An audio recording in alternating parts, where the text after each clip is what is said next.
नमस्कार मित्रांनो, स्वागत आहे तुमचं स्टार युवा यूट्यूबर. चल आजचा कथा सुरू करूया. गावातल्या चौकातलं एक चमकदार क्लिनिक. ते चालवायची अनुराधा काकू. वय साधारण 48. गावात सगळ्यांसाठी ती डॉक्टरबाई होती, पण माझ्यासाठी ती नेहमीच थोडं वेगळं आकर्षण होती.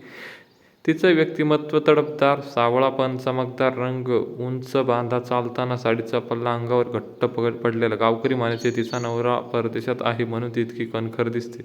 पण मला वाटायचं कणखरपणाच्या आड कोणीतरी एकटेपण लपलेलं आहे. मी कॉलेजमुळे बहुतेक शहरात असायचो, पण सुट्टी घरी आलो की क्लिनिक जवळून मुद्दाम फिरायचो. कधी औषधाचा बहाणा तर कधी काही रिपोर्ट दाखवण्याचा बहाणा. पण खरं कारण होतं काकूला बघणं.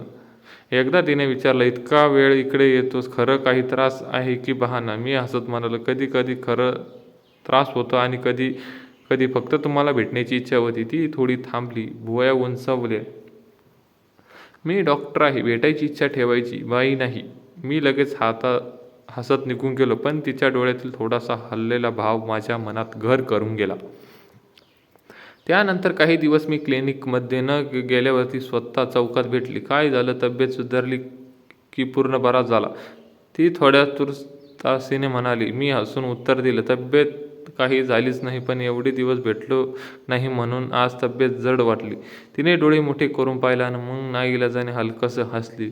तुझी जीभ फार सरकते, जपून वापर कर. त्या दिवसापासून आमच्यात एक वेगळी ओळख तयार झाली. ती अजूनही कठोरपणे बोलायची, पण कुठेतरी तिच्या आवाजात मला एक हलकी ऊब जाणवायला लागली. एक संध्याकाळ होती, मी क्लिनिक समोरून जात होतो.